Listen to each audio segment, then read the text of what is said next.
Hello, everyone. I'm Dr. Susan Jewell, and I'm going to present a topic on integrating novel frontier exponential technologies during analog astronaut training missions. And this is something that I've been doing since 2014. I am a space medicine physician scientist, an entrepreneur, and also very much involved in exponential technologies and doing a lot of R&D in this field. I'm also the CEO of MARS, Mars Moon Astronautic Academy and Research Science. And here you could see we've been deploying missions since 2016 in the Mojave Desert in California. And this was a mission done in last month, basically reopened here in the Mojave Desert at our training facility. So what is MARS doing? Well, basically we are an academy, an astronaut academy, but we're also very heavily focused in R&D. So we're a research science institute, but we focus primarily on novel frontier exponential technologies that we bring into our missions, and we're allowed to train and the participants to engage in these technologies. Yes, we're about training super space heroes, but it is the new era for civilian astronauts.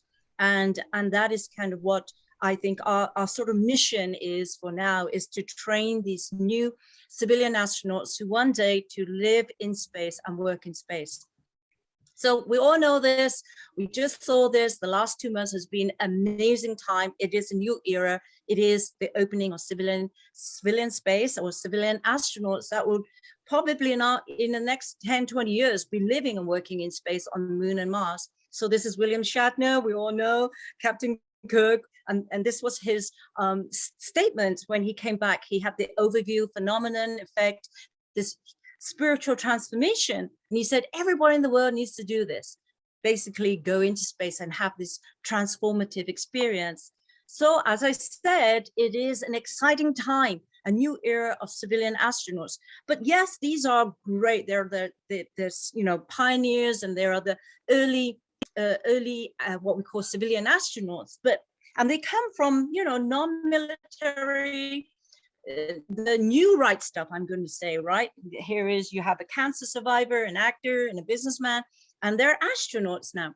But this is the beginning of only, space tourism, but the idea is that anybody can go in space. But what we're doing at MARS is to be able to look more deeper into the future, what we call the Mars shot, eventually having people working and living on this planet's surface of Moon and Mars. So this is where we bring in our analog training. And in the Mojave Desert, quickly, MARS is what we're expanding, not bringing in small crews and analog missions, but actually having over 100 to 200 of our analog astronauts that train in our programs to come in and live for long duration, maybe 1 year to 3 years out here in our analog settlement. So we also have curated virtual training and in-person missions. And, here's a very high level. I'm not going to go into it. You can go to our website and find out more. But what we do is really very much about not only engaging and opening up opportunities via mentorship, scholarships, is that we also allow you to work. If you come in virtually into our virtual training, you also have the opportunity to interact with our in-person crew missions at the same time that's running concurrently. So then you're not only going to come in virtually, you have the opportunity to be part of remote mission support or remote medical team to be able to work with the in-person crews that's running concurrently. And this is what we call the hybrid program. So in this particular slide, it's really a very high level view of the programs or the training programs that we bring in.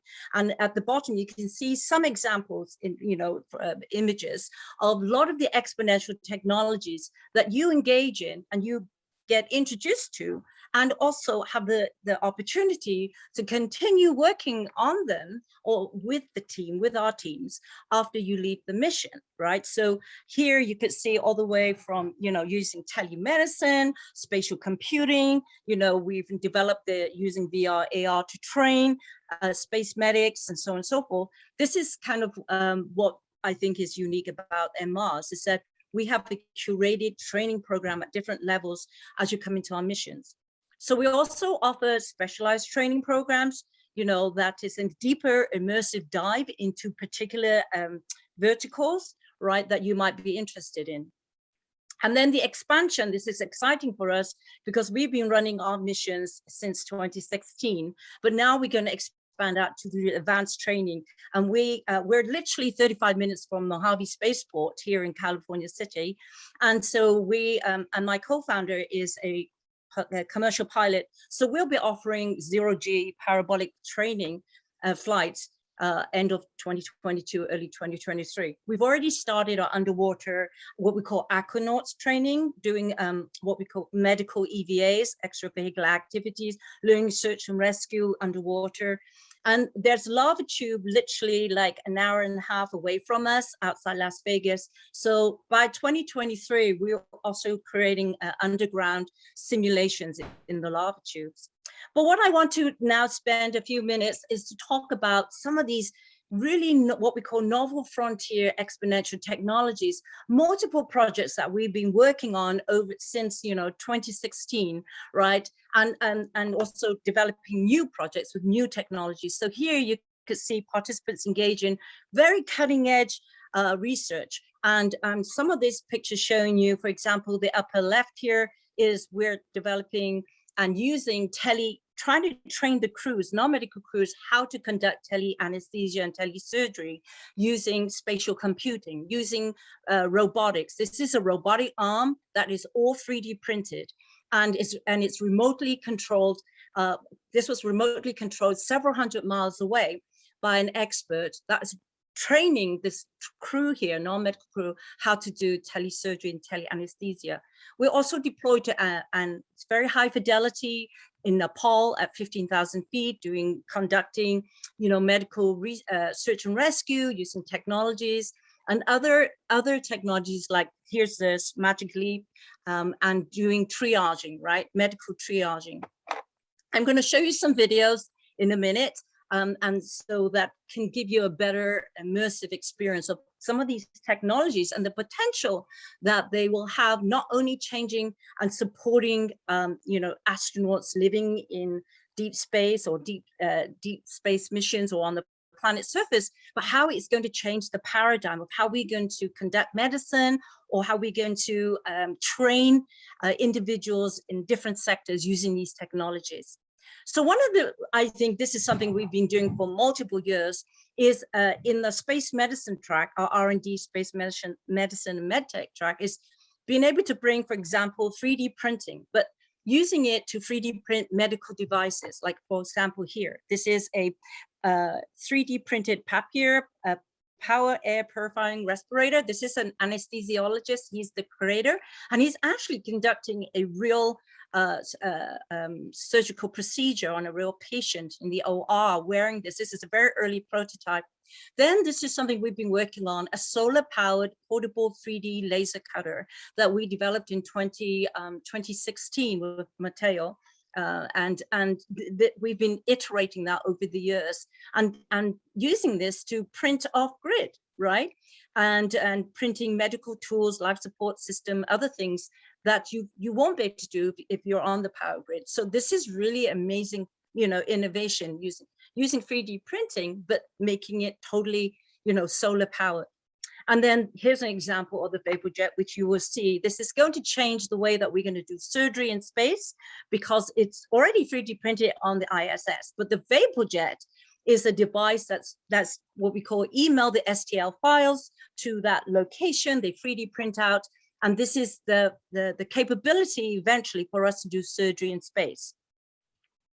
So for us also the idea of integrating the space clinic paradigm. So we've been doing this since we've started deploying our missions in Mojave Desert, is to have a designated area to be the clinic, to be the surgical, surgical operating room, and training the crews here, you could see, right? Not only using the technologies, but how do they learn the procedures and the protocols and the medical interventions.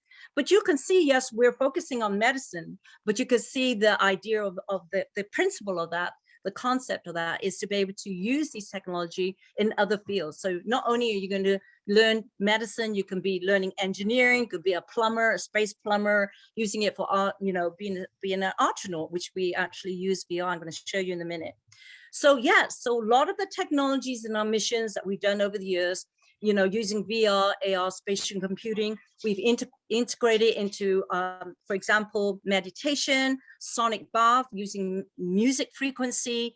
And you could see here the crews, you know, they're listening to, you know, music, but at the same time, they're wearing the VR glasses. So they have this fully immersive, multi-stimulation experience and get transported and then go into this very meditative state. It's really interesting. At the same time, we also use the AR, augmented reality, to be able to paint. So here you could see this is a crew in Nepal that was painting using VR and doing what we called, you know, art or body mapping painting that they were using. And here's just a very close up of that body mapping art.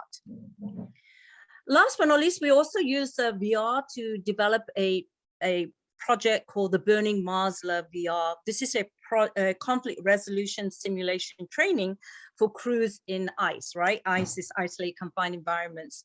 And what we did was that you could see here a crew member, and this was up at 15,000 feet, by the way, in Nepal. And this is a crew member and going through the program. In here, he's wearing the VR, the AR headset, and now he can teleport himself into this simulation, and these avatars are interacting with him, and he's going through, you know, simulation situations, right, challenges that he has to work with the avatars and be able to solve those challenges and learn interactively, right?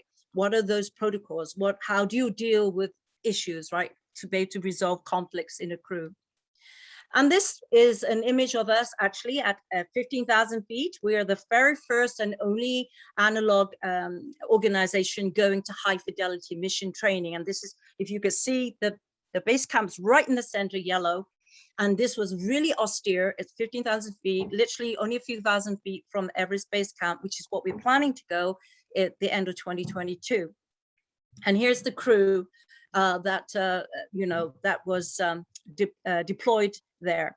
But really wanting to show you how to also, yeah, not only are you going to test and develop the technologies, you've got to be able to see how viable and feasible is it to be able to test it in these very austere environments, right? So in this mission, a lot of the technologies that I just showed you didn't work because it was freezing cold at nighttime and it was raining constantly. And thank goodness we were, you know, we had generators, we had solar power generators, but they didn't work because we went during monsoon season and we literally only had like 8 hours out of the whole, you know, mission of sun. So thank goodness we also had a contingency plan where we used propane generators. But there you go, right? Doesn't matter. You can have all these amazing, you know, technology, and you don't have the power, you don't have the resource to be able to run it, then it just becomes a door stopper, right? So that's what we were also testing, as well as human resilience, as well as the medical aspects of, you know, the crew, and, you know, learning the technology and in these very rough, very austere terrain. But last but not least, Mars is very, you know, very much about outreach, very much about offering opportunities like scholarships, mentorships, internships, as well as the ability to be able to work with us on our projects, and then being able to co-author manuscripts and do publications. So this is Mars. And thank you for giving me this chance to speak. What I'm going to do now is stop sharing, because I would love for you to see some of the videos of our work that we've been working on over the last, you know, 4 or 5 years. So maybe Brendan, do you want to share the very first video, which is what my other team is doing, called Avatar Medic. And oh, I see you're showing this one. So this one is usually... just on a different tab. Oh, okay. So the very first video is what we are trying to develop under Avatar Medic, the first humanoid tele-presence, tele-avatar surgeon doctor. And the idea is that you're going to have a real life surgeon coming in as an avatar, as a tele-presence, and be able to interact with the person, or in this case, the patient, in real time. So you can play this. for me, please, Brendan? Hi, Dorian. So nice to meet you. So I'm Dr. Dewberry, and I'm here to take the neurology exam. I just need you to relax and just follow my instructions, okay? The first thing I need you to do is to keep looking directly at my eyes and then follow my instructions. So this is the pen light, and I'm going to shine it into your eyes now. Okay, keep looking at me. That's great. That's right. Good. Now I'm going to shine the light in the other eye, but keep just looking directly at my eyes.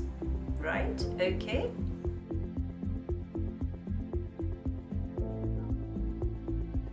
Thank you, Brendan. So this is what we're trying to develop, and the idea is that now, obviously that's early infancy conceptual stage, but we actually testing out certain parts like the arm. But the idea is that in the future, now you can have somebody on Earth, all right, and being able to come in through this portal, right, using this technology, and so the surgeon or the doctor can help the patient, and interact with the patient in real time. Okay, so the next video is our other project that we've been working really hard on. Is called the medinot. So the idea of you're not a robot, you're going to be a hybrid a rover and a drone with telemedicine capabilities on board, and the ability to be able to do real-time interventions like suturing or triaging, medical triaging. So go ahead and play this video. Avatar Medic, Medinot Drone, the Flying Da Vinci. Avatar Medic Medinot Drone will enable on-site medical providers and first responders to have access to next-generation life-saving interventions and training. Moreover, using the power of telementoring, the Avatar Medic drone can instruct and support non-medical persons to render accurate life-saving aid. Medinot is capable of locating injured persons in remote environments, landing near, moving toward, and providing data stream of injured person's status. The Medinot is controlled via mixed mode of direct operation and autonomous pathfinding.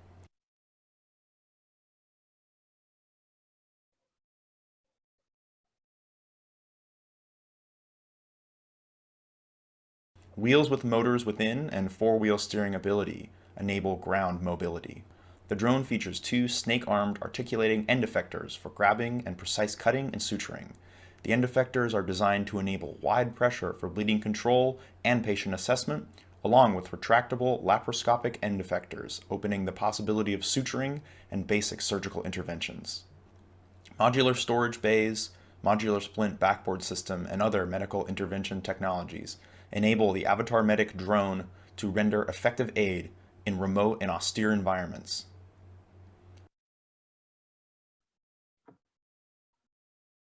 So thank you so much, Brandon. So at this stage with this project, we've actually built the prototype of a hybrid drone rover drone rover.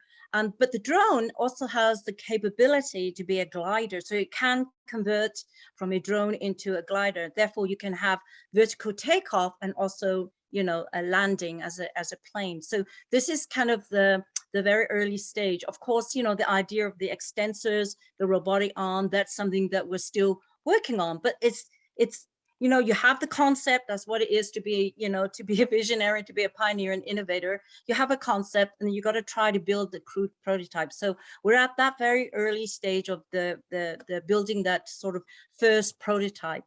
All right, let's move on to the next video. Thanks, Brendan.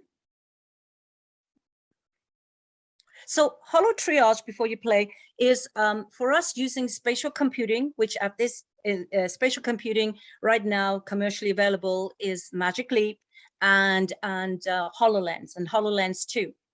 So in this case, we use a spatial computing HoloLens working with Microsoft, right? And building a program to train non-medical individuals to be able to do very basic medical procedures. If there's like an emergency, somebody's choking or somebody has, a heart attack, right? So what do you do? How do you use an AED? So using this technology of spatial computing, in this case HoloLens, to be able to train the individuals is what we're developing right now. So go ahead, Brendan, please play Holo triage.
Thank you.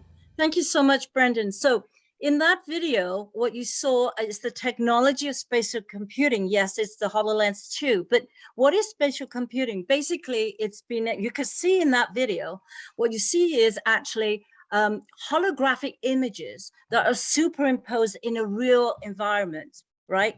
And that's one of the biggest differentiator between, spatial computing, which is a more deeply immersive experience, versus augmented reality and definitely virtual reality, right? So augmented reality is, yes, you can maneuver objects and things around your environment, but your environment is a computerized environment, it's a simulation environment.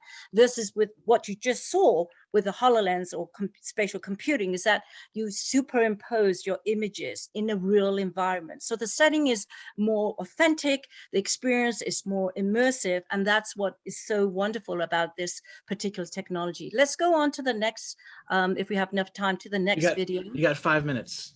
Okay, great. So this video is a minute and a half. Right. So this one is called the Vapor Jet, which you just saw that we've been working and testing for the creator and anesthesiologist. It has already been printed on the ISS by Peggy Whitson, the NASA astronaut 2015. But we've been taking this and developing the training protocols with the Vapor Jet, which is the first of its kind, an innovative inhalation anesthesia device. That's all 3D printed. Go ahead and play the video. The Vapor Jet is a modular, 3D printable ventilator and anesthesia device. The Vapor Jet is a 2-in-1 design.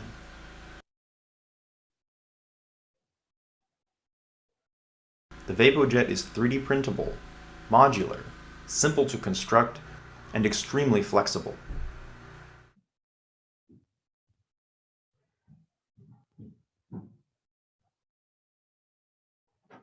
The Vapor Jet's unique design enables ventilation and usage of anesthesia.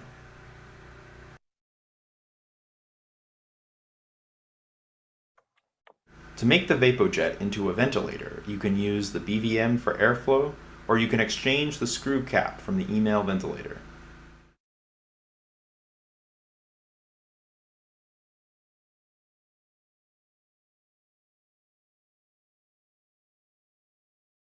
The VapoJet has seen field trials with Mars Academy USA.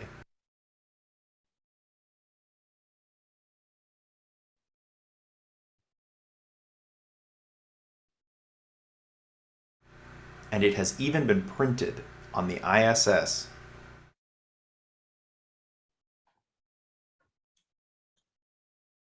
The VapoJet is a So the relevance of this is absolutely game changing.